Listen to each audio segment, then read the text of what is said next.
Welcome to News in Motion. Good morning. Good morning. I am Deborah Johnson, and I am sitting in for Gail Dudley today. Good morning. Good morning. Good morning, Adrian Gladish. This has been a weird morning already. It's been raining really hard, and we're getting weird signals. So if for some reason you come in but can't stay in, or you get knocked off, come back on. Just something might be happening with the signal because of the rain. So we're hoping everyone can get in and find us this morning. But good morning. Good morning. We're so glad to have you here. News in Motion is a grassroots and aggregated news outlet sharing relevant commentary and a call to action mixed with an inspirational message. And our News in Motion family is joining us live from Facebook, YouTube, Twitter, and LinkedIn. There are people in our cars. So anybody driving along on audio and listening to us, thank you for tuning in. Please keep your eyes on the road this morning. It's wet here in Ohio. A big part of the Southwest, it's raining. So please keep your eye on the road. Today's show is going to be really good. We have a local guest author this morning who spins heartwarming and real stories about Black love while tackling real serious life issues. So push that like button and that share button so people can get in here. Looks like people are slow getting in here this morning, so we're hoping that the signals are coming through, that where connections are good, but we're going to move right ahead with our show this morning. It's hump day, Adrian Gladish says, and it's really hump day. It's the middle of the week, and of course, raining in the middle of the week. I want to start our show, though, today. Yesterday, we asked for your prayers for our own host of Game Over, Kenny Stanley. Knew he was having some kind of issue yesterday, found out that Kenny had surgery yesterday very successfully, and he is on the mend. We are thanking God for the good news. Let's show Kenny some love today by going to Facebook, to his wall, and flooding it with good well wishes, your prayers, letting him know that we're thinking about him. We know the issues can pop up out of nowhere, but we can always trust that our prayers can get through. So we're asking the Lord to give Kenny a miraculous recovery. Kenny, we miss you, and we pray that you will be back here with us soon. So how's everybody doing this morning? It seems very strange that we are not getting our normal feed. I don't know how this is going to work today, but guess what? We're going to keep going and see what's going on from there. This is looking like we're having a slow feed coming in today, and I hope that we get that resolved. But in other news, let's start with our breaking story this morning. Some of you may have heard here in Ohio, NBC4 reports after less than 3 years at Ohio State University, President Christina M. Johnson will resign at the end of the school year. Less than 3 years. About halfway through her 5-year contract, Johnson's short tenure was marked by the COVID-19 pandemic, continued legal battles with survivors of former Ohio State physician Richard Strauss, and the fatal shooting of a student near a fraternity park. It also included Johnson's ambitious goals to achieve carbon neutrality on campus by 2040, hire diverse tenure-track faculty, and implement a program for students to graduate debt-free in 4 years. A source told NBC4 that Johnson was originally set to announce her resignation Tuesday after a request from the university's Board of Trustees, with Johnson allegedly having contentious relationships with several members of the board. Additional sources said Johnson is being held personally responsible for the departure of at least 2 high-ranking university officials. In her resignation announcement Monday, Johnson said she made the difficult decision to step down after the commencement in May. Johnson will have been the second shortest tenure as president at Ohio State, behind only former Ohio State President Walter Q. Scott, who served from 1881 to 1883. That does not include interim and acting presidents. Anyone who knows anything about university life, it's a huge, huge undertaking. With second largest campus in the United States, huge undertaking. I wish her well as she moves forward. Good morning, Shirley Nicholson. It's so good to see you. People are coming in slowly this morning. The feed has been slow this morning. So we hope with the rain and everything else that we still have a wonderful show. In other news, CNN reports the Senate on Tuesday passed legislation to protect same-sex and interracial marriage, called the Respect for Marriage Act. In a landmark bipartisan vote, the final vote was 61 to 36. The bill was supported by all members of the Democratic caucus and 12 Republicans, the same dozen GOP members who backed the bill for a procedural vote earlier this month. The House will now need to approve the legislation before sending it to President Joe Biden's desk to be signed into law. The House is expected to pass before the end of the year, possibly as soon as next week.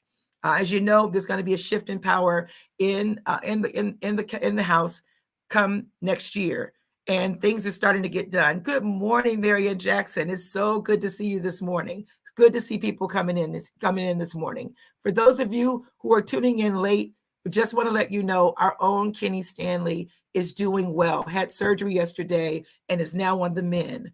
Please go to his wall, send him some love.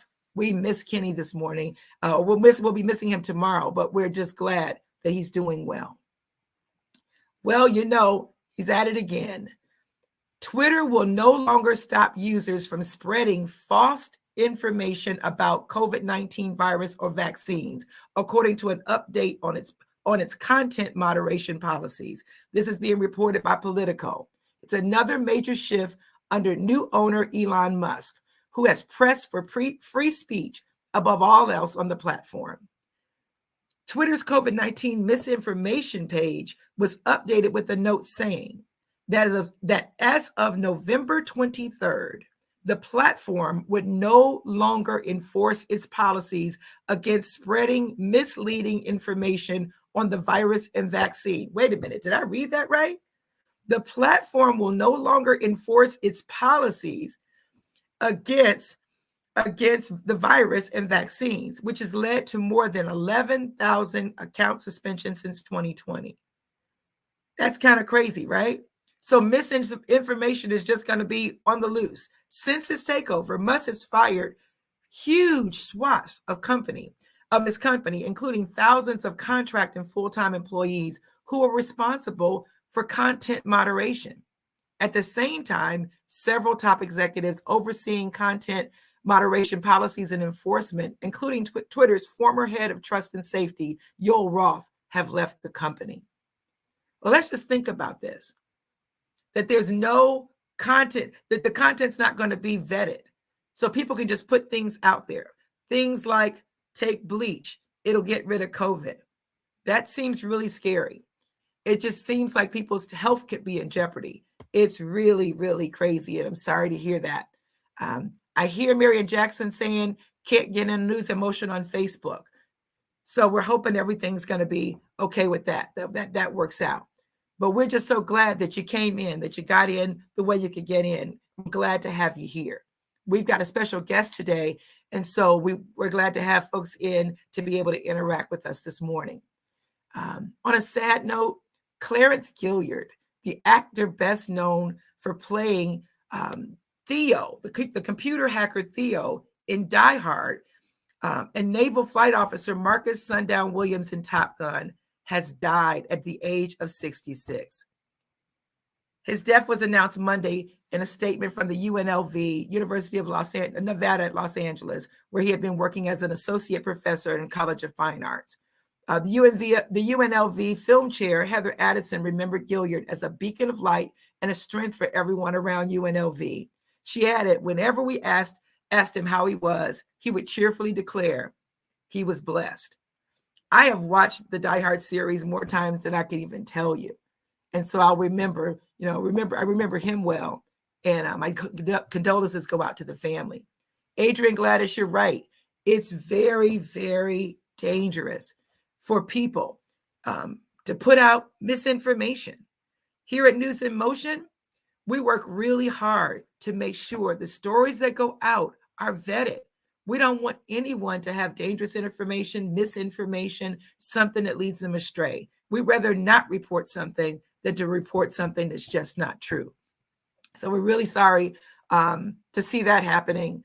And we're hoping that people take heed, take note, follow up on their own. When you get some information, even if it's on this platform, when you get some information, do the vetting yourself. This is just the beginning. When you hear about it, go back and check it to make sure that what you know is what you've read is really the truth. You might have to look at 3 or 4 different sources to make sure that it is what it's supposed to be. It just goes that way. So we just want to make sure, that people understand everything that's out there on the net is not true. And now we know that everything that's out in Twitter is really not going to be vetted. Misinformation is now welcome on that platform. And so just beware. Make sure you do your own due diligence in doing what you have to do. So at this time, we're going to shift and go into an interview today. And our interview today is with a woman who is from the Columbus area. She has been a librarian for a long time, most of her career. She started as a librarian, and she has taken her love of books and now is weaving tales of the Black family that are heartwarming, that are dealing with serious major issues. And she's turning a short story, or she has turned a short story into a trilogy that is really a page turner. And so we want to welcome this morning Cheryl Owens as she talks with us about her Move In With Me saga of the Gaines family. Welcome, Cheryl. Come on in. How Good are you? morning. Good morning. And before we get started, I just want to give a shout out to all librarians out there. If you really want to know what is valid information, call or visit your public library and ask the staff there. That's one of the things that we did for it and still do is vet everything before we tell you this is fact. So, okay, that's my shout out to librarians all across the country. Good Oh, morning. I Good love morning. that. Good morning. And in fact, you were the person that helped me to understand that some of the content I was paying for, trying to get an article that I needed to do research, I could get for free at the library. You just have to know where to find it. I Right, didn't realize right. I had to go to that A to Z section and then Mhm. look under there. That really, even some of the research that you can do for your ancestry can be done right there at the library for free without having to Absolutely. pay a fee. So that, Absolutely. that library card takes us a long way. And just want to tell you, so glad that they finally got rid of those fees, right? Right, I think I right. probably built a couple of libraries with the fees. So, hey, it's so good to have you here this morning. This show goes really fast, but we really want to hear about Move In With Me and your 2 other books that go along with that, okay? And Okay, I've loved following the story of the Gaines family. They have such rich characters. Tell me, were you surprised by all the feedback and the buzz your books are receiving? absolutely. It's amazing to me. I was waiting for some negative feedback. I have received none, and initially that really shook me for a loop because everybody really likes my stories, and I'm really pleased with that because it tells me I'm going in the right direction, writing about the Gaines family. These are people that they're kind of like the silent majority of African Americans. These are middle class Black people. They're not into drugs. They don't curse. They're not into sports per se. They're not high academic. They're regular everyday people. The main characters are senior citizens, and I chose senior citizens because one of the things I found out in reading books is you don't really see people over the age of say 45 or so as major characters in fiction, and especially not in African American fiction. So why not? We're not dead yet. We're still out there kicking it and doing things. We're still movers and shakers, sometimes in the background because we've decided to step back and let younger people take over, but we're still the people that they refer to or come back to. We have lives, and we're trying to keep it quiet that we have lives because people keep knocking on our door saying, "Hey, you're retired? Can you do?" No, no, no, no. We have lives, and that's one of the things that I wanted this book to portray. Let me just Um, ask you this, right? When you talk about that piece, one thing that intrigued me about your story was that your characters finding love in your 60s. yeah, Elliot, who's never been married, Right. and then finds Thea and they fall in love. Right. Your stories have roots, like right here in Columbus. Right. How did you decide that? How did you choose Columbus as the spot? I've been told several times in the past, write what you know. Right. I've lived in Columbus over 30 years, and so Columbus is home for me. And because I lived here in my adulthood, I kind of know this place. I know the the ins and outs. I know places and people and so forth. And this environment, Columbus is a test market for just about everything. It's So true. why not? Why not Columbus? I guess I could have written about other cities, but I don't know them. I don't know Right. the streets. I don't know how it feels. So So that's yeah, that I think has a lot to do with the development of your character. Now, Columbus isn't a major aspect, but we know, those of us who live in Columbus, when I say they live in Bexley or I say something about Morris Road, people relate to that. They know that's right. exactly what I'm talking about or where we are. That's a really And I good think point that that I you're think making. that has that helps people connect, which is another reason why Absolutely. I wrote these books, because for a long time, let me go back. When they started writing children's books, because kids kept saying, I don't see me in these books. And they felt that the way to get people to read, children to read, was because they were reluctant readers and Yeah. they couldn't relate to the characters. So they started writing books for African American students, with pictures of kids in there that looked like them and had stories that they could relate to. Well, what happens to the older people? You know, Yeah. people have been writing books about various and sundry aspects of African American life, but they haven't been writing about everyday life, which might sound boring, but in Right. reality, when you think about your life and you look back over it, most people have done fantastic things in their lives and nobody knows about it. That's But true. wouldn't it be nice to read about people who are just your everyday people? You wouldn't recognize them on the street for anybody or anything in particular, but they have vibrant lives.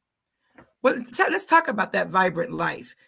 In this series with the Gaines family, you're tackling some serious issues. I mean, they get really interesting. It's either the thought of, in my 60s, do I really want to move in with somebody? I mean, do I want to be their, person that I'm living with, not the person that I'm married to? You're Right. dealing with male menopause, Yep. really? I mean, Yep. it's in a real serious way. Yeah. Um, Oh, and also the aspect of um people there's who are, incarceration you were dealing well, with. incarceration, but dag, I can't come up with the right word. People who are don't have homes. Sonia's story. Right, exactly. Sonia Exactly. was a foster. That's what I was Foster couldn't have said. children, yeah. Foster Foster children. families. So and what can that can be like. So I'm using those things because these are things that I actually know something about. Not necessarily personally, but I've been aware of the foster care situation. And yeah, male menopause, it's a thing. Don't Boy, it seems so it's not real when I all was us. reading that It whole is not thing. all women, okay? Men have Yes. issues too. You call it change of life. I don't care what you call it. It sticks with them. They don't want to deal with it. We need to bring that out and have people talk about these things. So, Well, and let's that's talk the other about thing. that. I wanna Yeah. ask you this. Do you believe that this series is gonna be a catalyst for important conversations in the Black family? Some of these things you've been talking about is not something that comes over the dinner table, Nope, comes up nope, between nope. couples. Yeah. Um, it was that one of your thoughts when you were writing about these particular subjects? Well, again, yes, and to highlight that everyday life is interesting. And these are things that happen in everyday life.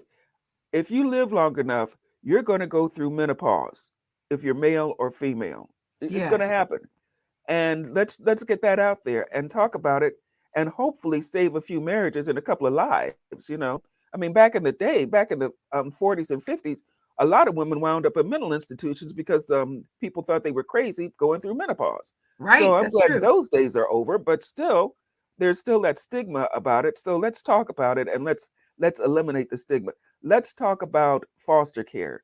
Let's talk Right. about senior citizens and their lives, their websites for senior dating nowadays. Okay. Wow. And Yeah. yeah, because the baby boomers are not, we're still booming. Okay. Yeah.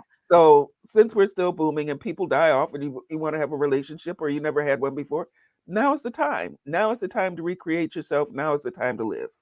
Well, you know what? I'm looking at your books. Move in with me. You've got tangled webs. You got the ties that bind. Every time I do it, I'm tracking Sonia. I'm tracking these stories. I'm tracking to see what happens when they go overseas. How does that work? I mean, you take them from Serbia to Paris to all over. Honestly, it's Uh-huh. really interesting. Do you Yeah. do you do you think that one day this is going to be kind of a la Kimberly Lawson Roby, where the Gaines family become like, you know, the other family in our house?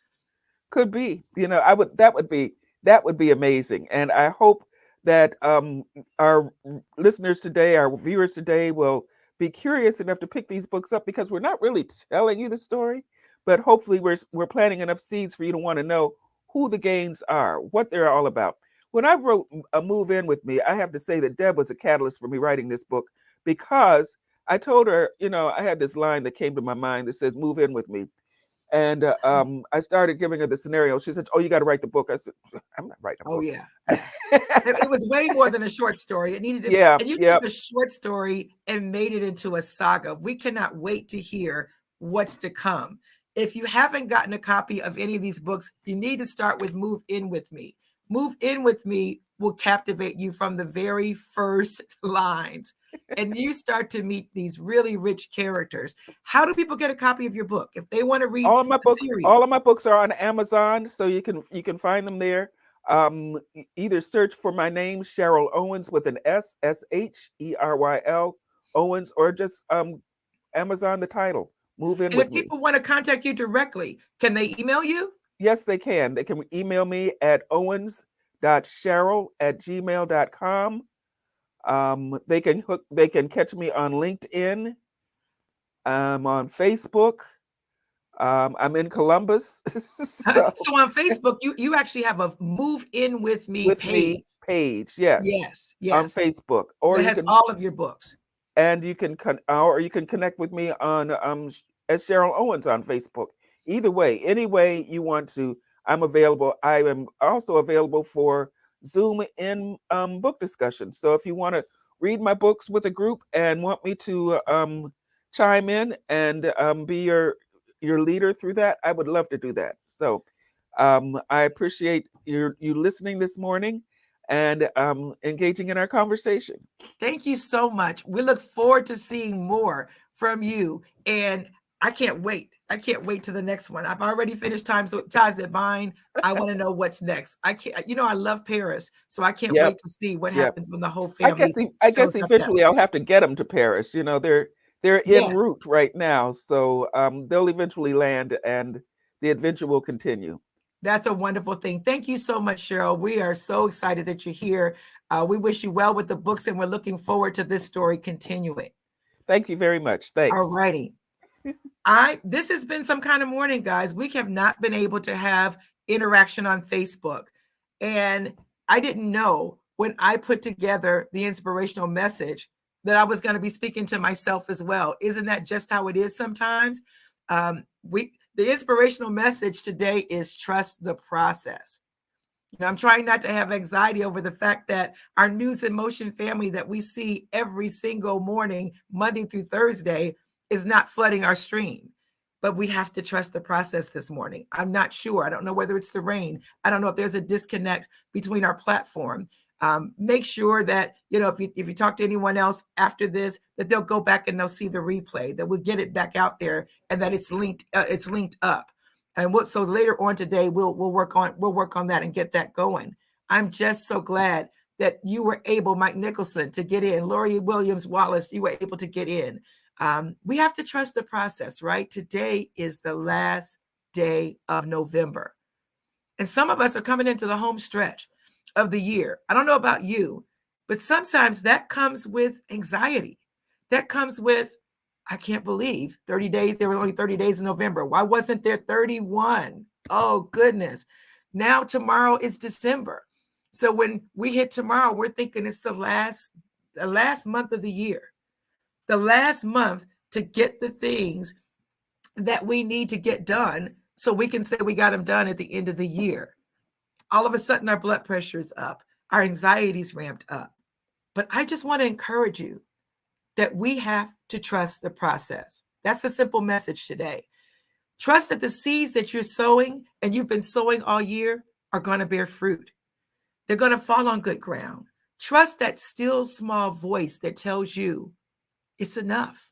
You don't have to do all this all at one time. Trust the process. Trust the process when sometimes it just doesn't seem to be working out the way you want it to work out. And you've worked so hard at it. Trust the process. I want you to trust the process when it doesn't work out at all. Sometimes God blocks our view of what we think things should be because he has something better for us, something way better. But we have to trust his process. So as we look ahead to what's coming up, trust the process.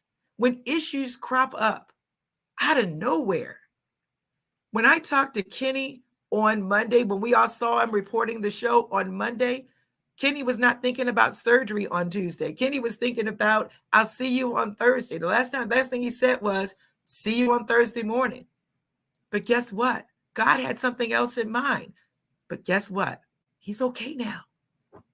Whatever was going on with that surgery, it needed to go on right now. His plans for Thursday have been thwarted, but for good reason, because God was working for his good. We have to trust the process. When we're making our plans, understand we make the plans, but God rolls out the process. He rolls out the path. It may zig and it may zag, but at the end, we're going to wind up right where we're supposed to be. What we need to do every day is manifest great things. Expect the very best out of every day. I could be very frustrated and stressed out right now as I'm looking at our normal stream, and our News in Motion family is not here the way we're normally here.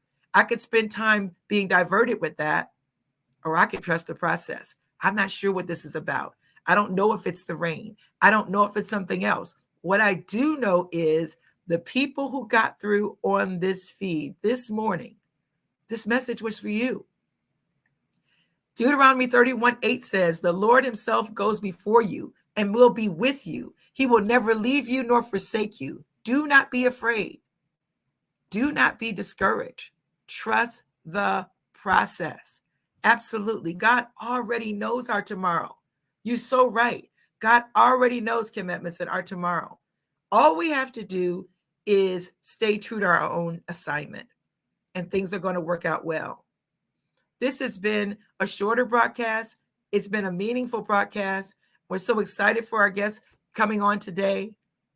I'm so excited that you made time in your schedule today to be with us.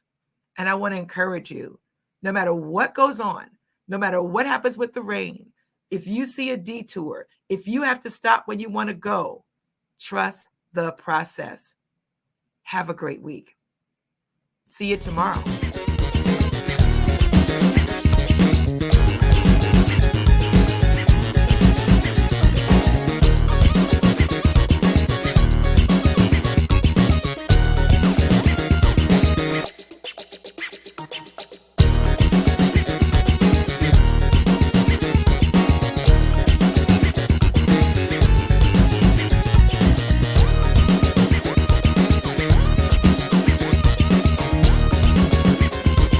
News in motion.